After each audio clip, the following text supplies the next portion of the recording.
Guys welcome back एक नई video में। और आज की वीडियो होने वाली है एक भूतिया वीडियो।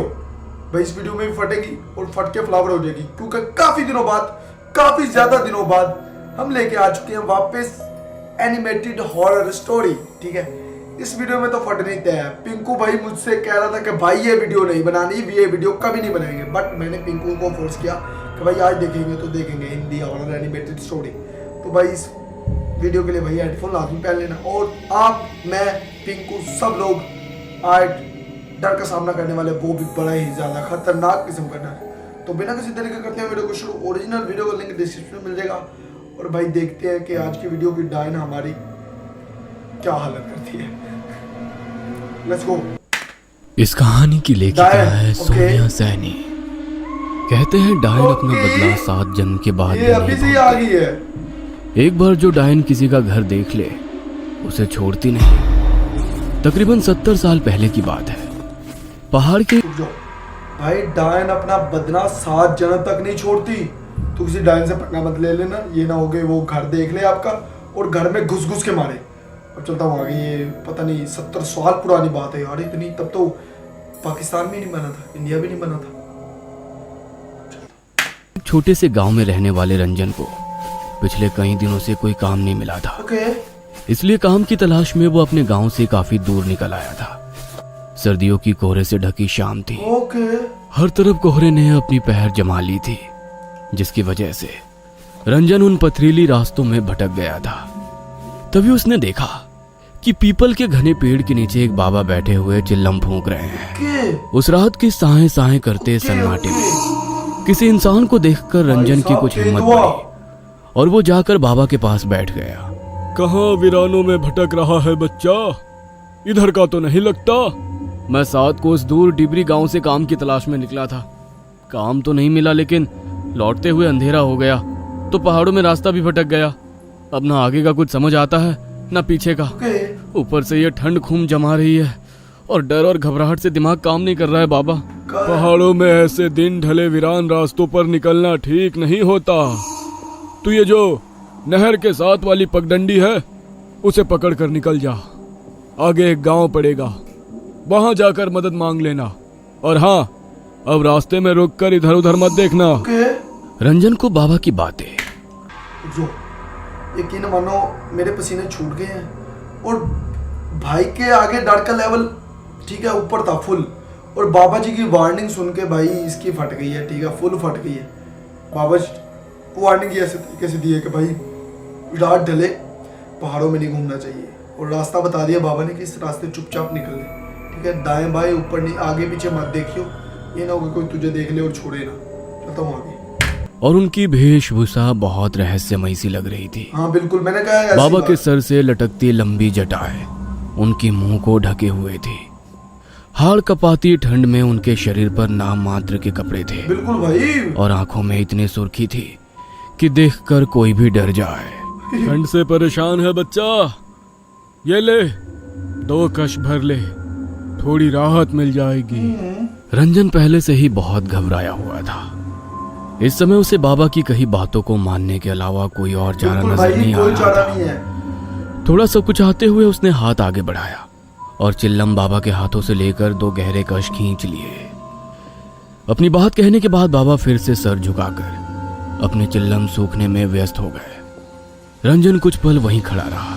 मैं तो कहता भाई बाबा के पास रुक जा। रास्ते पर आगे बढ़ने लगा। जैसे जैसे वो आगे बढ़ रहा था, पास के जंगल से आती जंगली जानवरों की आवाज से उसके बदन में डर की झुरझुरी सी दौड़ रही थी। अचानक उसे अपने पीछे किसी के कदमों की पात चाप सुनाई पड़ी। इतने सुनसान रास्ते में अचानक कौन मेरे पीछे पीछे चल रहा है? किंतु बाबा ने कहा था मुझे पीछे मुड़कर नहीं देखना है। बिल्कुल भाई, पीछे ना देखियो। नहीं आ रहा। रंजन अभी कुछ समझ पाता कि उसे अपना नाम सुनाई दिया। रंजन, रंजन, ये बाबा की जल्दी मेरी आवाज भूल गया। अपना नाम सुनकर रंजन ने पीछे मुड़कर देखा गया तो उसे अपने ठीक पीछे वही बाबा दिखाई देते हैं। आओ, मैं तुम्हें ये रास्ता पार करा देता हूँ। तुम्हें डर लग रहा था ना? बोलो, कहाँ तक जाओगे? लेकिन अचानक से बाबा यहाँ कैसे आ पहुंचे? भाई और सबसे उन्हें बड़ी कैसे गलती पता कर दी मुझे तूने डर लग रहा रंजन। है? लगता है रुक जा, स्टोरी मुझे थोड़ी सी समझ आ चुकी है। मुझे लगता है रंजन ने सबसे बड़ी गलती कर दी। जब बाबा ने कहा था कि पीछे नहीं देखना, तो भाई को नहीं देखना चाहिए था। पता नहीं क्यों देखा पीछे, मुझे समझ नहीं आ रही। भाई भाग लेता, जो भी करता, पर पीछे ना देखता। तुझे मेरी मदद की जरूरत नहीं। नहीं, ऐसी बात नहीं है। बस मेरा कोई ठिकाना नहीं बाबा। काम की तलाश में निकला था। रात में किसी गांव में डेरा लगा लूंगा, सुबह फिर काम ढूंढने निकलूंगा। इस रास्ते से दाएं घूम जाना, आगे एक जंगल दिखाई देगा। वहां पर एक बूढ़ी रहती है, किसी विश्वास के आदमी को ढूंढ रही है जो उसके बंगले की मरम्मत कर दे। बदले में तुम्हें अच्छे रकम दे देगी, लेकिन उसकी एक शर्त है कि बस अपने काम से काम रखना होगा। घर में किसी सामान को हाथ नहीं लगाना है और बूढ़ी से कोई सवाल भी नहीं करना है। एक और बात का ख्याल रखना, बूढ़ी औरत के पीछे जाने की गलती कभी ना करना। मुझे बस काम मिल जाए, इसके अलावा मुझे उस बूढ़ी से कोई मतलब नहीं। बिल्कुल भाई, काम आपका कर। बहुत बहुत धन्यवाद बाबा, लेकिन इतनी रात गए, क्या वहां जाना सही रहेगा? तुम जाओ, वो बुढ़िया रातों को सोती नहीं है। तुम्हें वो तुम्हारा इंतजार करती मिलेगी। रंजन को बाबा और उनकी बातें अब भी और रहस्यमय लग रही थी, लेकिन इस समय उसके पास ना तो रात गुजारने का कोई साधन था, ना काम का ठिकाना। काम के लालच में वो बाबा के बताए सुनसान रास्ते की ओर मुड़ गया। कुछ देर बाद उसे एक पुराना सुनसान सा बंगला दिखाई दिया। बंगले को देखकर ऐसा लगता तो नहीं कि यहाँ कोई रहता होगा। जैसे ही रंजन बंगले के दरवाजे के सामने पहुंचता है, वो दरवाजा खुद ब खुद खुल जाता है और उसके सामने काले घाघरे और चुनरी से मुंह छुपाए एक बूढ़ी दिखाई देती है। कौन हो? यहाँ क्या करने आए हो? दादी अम्मा से क्यों डर भाई, रहा आपको हूँ? मिस्त्री की जरूरत है? मैं आपका काम पूरा कर दूंगा, बस काम की तलाश में यहाँ आया हूँ। हाँ ठीक है, मुझे ज्यादा सवाल करने वाले लोग पसंद नहीं। बातें नहीं, बस काम पर ध्यान देना। जी समझ गया। ये और दादी मेरी अम्मा भी दिहाड़ी? मान करती है इनको। पैसों की तू चिंता मत कर, तेरी इच्छा से ज्यादा ही मिलेगा। बूढ़ी उसे अपने साथ बंगले के अंदर। यहाँ तक स्टोरी की समझ आ गई भाई। रंजन ठीक है, किसी जंगल में यानी कि किसी गांव घूमता रहा और काम की तलाश में। जब उसको कोई काम नहीं मिला तो वो रात को कोई जगह ढूंढ रहा था सोने के लिए, यानी कि एक रात गुजारने के लिए। तो वो जंगल से गुजर रहा था, उसको बाबा मिले। ठीक है, बाबा ने उसको रास्ता दिखाया और उसको इस बंगले में भेज दिया कि वहाँ तुझे काम भी मिल जाएगा और रात भी गुजार ली और अच्छी दिहाड़ी भी मिल जाएगी। और दादी अम्मा कह रही पैसों की टेंशन मत ले, पैसा बहुत है। ठीक है, और तेरी यानी कि सोच से ज़्यादा पैसे दूंगी मैं तुझे। अभी पता नहीं रंजन के साथ आगे क्या होता है। मुझे नहीं लगता कि कुछ भी अच्छा होने वाला है इस वीडियो में, क्योंकि भाई मुझे बैड फीलिंग्स आ रही हैं, गंदी गंदी। मेरे रोंगटे सारे खड़े हो गए हैं। पिंकू मुझे पीछे से आवाज़ें दे रहेगा, भाई बंद कर दे, बस कर दे। बट नहीं, हमने ये वीडियो देखेंगे। ले जाती है। अंदर का माहौल कुछ अजीब था। ओ पूरे घर में अजीबो गरीब सी चीजें दिखाई दे रही क्या थी। भाई? जगह जगह छोटे छोटे आईने लटके दिखाई दे रहे थे ये और उन आईनों के साथ अलग आकार की काले कपड़े से बनी गुड़िया लटकती हुई दिखाई दे रही थी। ये क्या है? उन सभी गुड़ियों को देखकर रंजन कोई सवाल ना रंजन को पूछेगा। कुछ अजीब सी सिहरन महसूस हो रही थी। काली गुड़िया की आंखों के आसपास लाल रंग टपकता दिखाई दे रहा था, जिससे वो बहुत भयानक दिखाई दे यार रही थी। बड़ा ही अजीब गा रहा है यार। कुछ अजीब सा क्यों महसूस हो रहा है मुझे?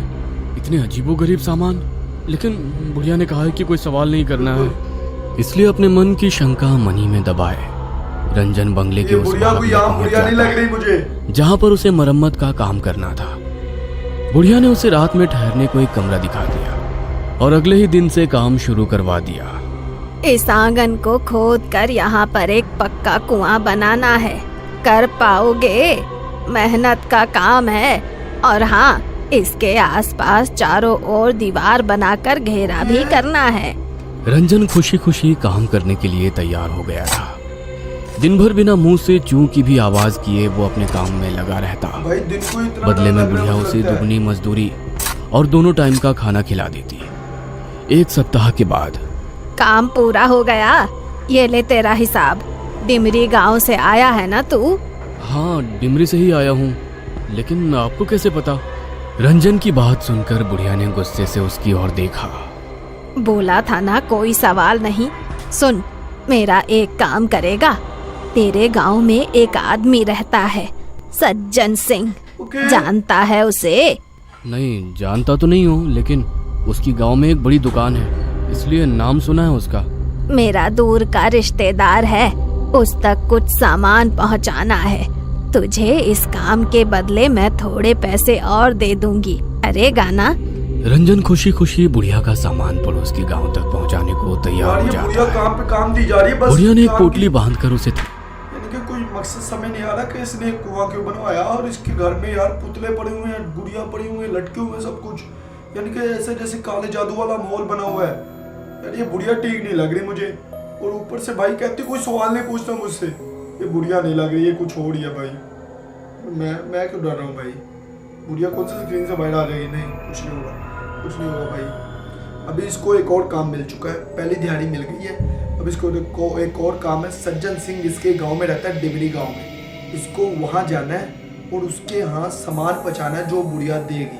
पता नहीं अब क्या सामान देगी यार, कुछ समझ नहीं आ रहा। और कुछ पैसे देकर विदा कर दिया। रंजन ने 1 सप्ताह काम करके अच्छा धन इकट्ठा कर लिया था।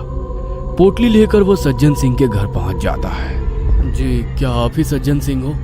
और सज्जन सिंह के लिए ये सामान उनकी किसी जानने वाली ने भिजवाया है। कहाँ से आए हो? किसने भिजवाया है? मुझे ज्यादा जानकारी नहीं है, मैं तो 7 कोस दूर काम करने गया था। वहीं एक बुढ़िया मिली जिसने ये सामान आपको देने के लिए कहा। सज्जन सिंह हैरानी से वो पोटली खोलकर देखता है तो उसकी चीख निकल जाती है। तुरंत ही वो उस पोटली को वापस बांधता है और उसे वापस पकड़ा देता है। इसे तुरंत वापस देकर आओ, जिसने तुझे ये दी है ये मेरा सामान नहीं है। और खबरदार, अगर आज के बाद यहाँ दिखाई दिया मुझसे बुरा कोई नहीं होगा। सज्जन सिंह को गुस्से में देखकर रंजन पोटली लेकर अपने घर आ जाता है। आजकल किसी के साथ भलाई करने का जमाना ही नहीं रहा। 7 को उससे मैं ये पोटली ढोकर लेकर आया और यहाँ आकर उस बूढ़े ने सामान लेने से इनकार कर दिया। कहता है मैं तुरंत जाकर उसे वापस करके आऊँ। अरे छोड़िए ना, आपको क्या जरूरत है वहाँ जाने की? इसमें जो भी सामान है उसे हम रख लेते हैं। कोई मूर्ख ही होगा ना जो इतनी दूर ये सामान लौटाने जाएगा। पागल मत बन, हमें इसे खोलने की भी जरूरत नहीं है। जो भी सामान है हम वापस कर देंगे। भाई खोलियो मत इसको। नहीं, वो मिट्टी। रंजन की पत्नी को जाने क्या जिद थी। वो हर हाल में देखना चाहती थी भाई ये तो कि इस पोटली में बुढ़िया ने क्या कीमती सामान दिया है। इसलिए रात को रंजन के सोने के बाद वो पोटली खोल देती है। पोटली देखकर उसके पैरों के नीचे से जमीन निकल जाती है। पोटली में इस पोटली में तो बड़ा ही अजीब सा जादू टोने का सामान रखा हुआ है। हे भगवान, इसीलिए तो उस बूढ़े ने ये सामान इनसे वापस करने को तो नहीं कहा था। और ये क्या, इस काली गुड़िया ने तो हूबहू मेरे जैसे कपड़े पहने हुए हैं। उर्वशी पसीने से तरबतर हो गई थी। अगली सुबह, सुनिए जी, ये पोटली उस बुढ़िया को वापस देकर आइए और चाहे जो हो जाए आप वहाँ एक पल को भी ठहरना मत। तूने ये पोटली खोली थी क्या? नहीं नहीं, मैंने कुछ नहीं देखा, बस तुम ये वापस देकर आओ। रंजन वो पोटली लेकर घर से निकलकर अभी कुछ ही दूर पहुंचा था कि सज्जन सिंह के घर से रोने की आवाजें सुनाई दी। अरे भाई, बड़ी बुरी मौत हुई सज्जन काका और उनकी पत्नी की। मर गए? लगता है किसी ने मारकर फांसी पर लटका दिया हो। लेकिन हैरानी की बात तो ये है कि कमरा अंदर से बंद था। ऐसा कैसे हो सकता है भला? भाई, मुझे तो कुछ ऊपर का चक्कर लग रहा है। ये किसी इंसान का काम नहीं हो सकता। हालत देखी थी दोनों की, पूरा शरीर ऐसे मरोड़ा हुआ था जैसे कोई कपड़े की गुड़िया को मरोड़ता है। रंजन को गांव वालों की बात सुनकर एक झटका सा लग गया था। एक के बाद एक उसे सज्जन सिंह की कही हुई बातें और पोटली देखने के बाद डर से सफेद पड़ा चेहरा याद आने लगा। काला जादू, न जाने क्या काला पहले नहीं इस भूत पोटली का जादू कुछ तो था कल भाई। मैंने ये पोटली दी और आज सुबह उसकी मौत हो गई। रंजन तेजी से बुढ़िया के बंगले की ओर बढ़ा जा रहा था। समझ नहीं आ रहा मुझे क्यों ठंड लग रही है, ठंड लगने लग गई भाई।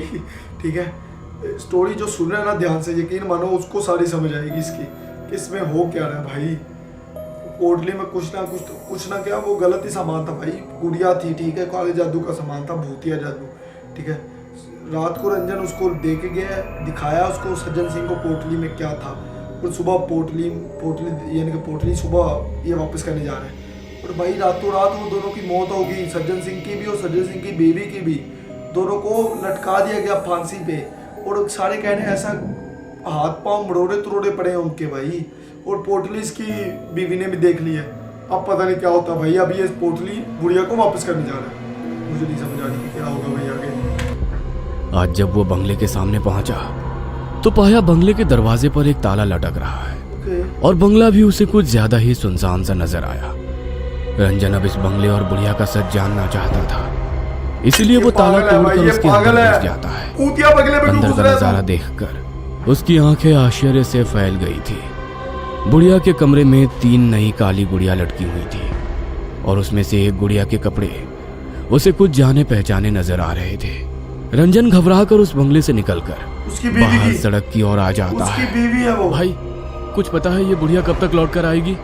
रंजन की बात सुनकर उस आदमी ने उसे ऊपर से नीचे तक घूरते हुए कहा, पागल है क्या भाई?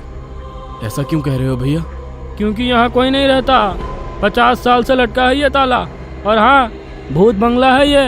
रात के समय भटकना भी नहीं उसके आसपास। हाँ, उस आदमी की बात रंजन की रीढ़ में ठंडक दौड़ने लगी। क्या? भूत बंगला? भाई मेरे दादा कहते थे किसी डायन का बंगला है ये। इसमें वो तरह तरह के टोटके टोना किया करती थी। एक तांत्रिक था जिसने इस डायन की चोटी काट कर इसे जला दिया था। तब से ये बंगला ऐसे ही पड़ा हुआ है। कहते हैं आज भी रात के समय इस रास्ते से गुजरने वाले लोगों को वो डायन दिखाई दे जाती है और उस तांत्रिक का पता पूछती है। अपने सूखते हलक से रंजन ने अपना आखिरी प्रश्न किया। तांत्रिक? कहाँ रहता है वो तांत्रिक? कुछ मदद कर पाओगे क्या? भाई सुना है उसने इस डायन को मारने के बाद ये काम छोड़ दिया और दूर किसी गांव में जाकर बस गया। उसकी पहचान अब किसी को नहीं पता। बातें करते हुए रंजन बंगले से कुछ दूर तक आ गया था। आदमी के जाने के बाद अब मुझे ये पहली समझ में आ रही है।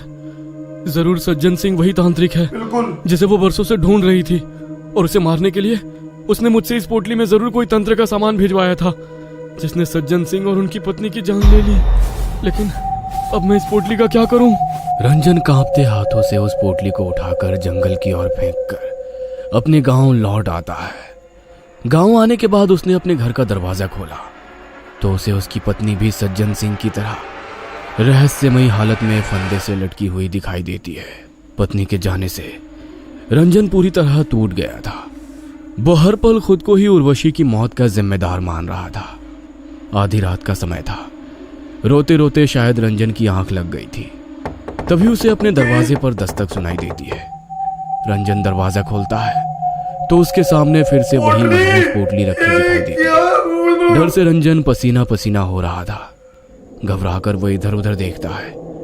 कुछ ही दूर पर पेड़ की ऊंट में एक काले कपड़े वाली बुढ़िया घूंघट के पीछे से झांकती हुई उसे नजर आती है, क्योंकि जो पीछा छोड़ दे वो डायन नहीं। ये कहानी आपको अच्छी लगी हो तो हमें सब्सक्राइब करें।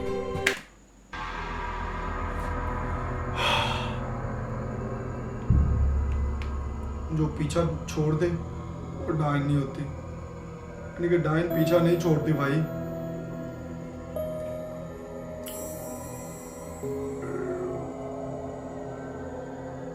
वो जो बाबा थे वो भी डायन थी, और जो डायन थी वो भी बाबा थे, और जो सज्जन सिंह था वो तांत्रिक था, और ये सब उस डायन के बलि के बकरे सब मारे गए।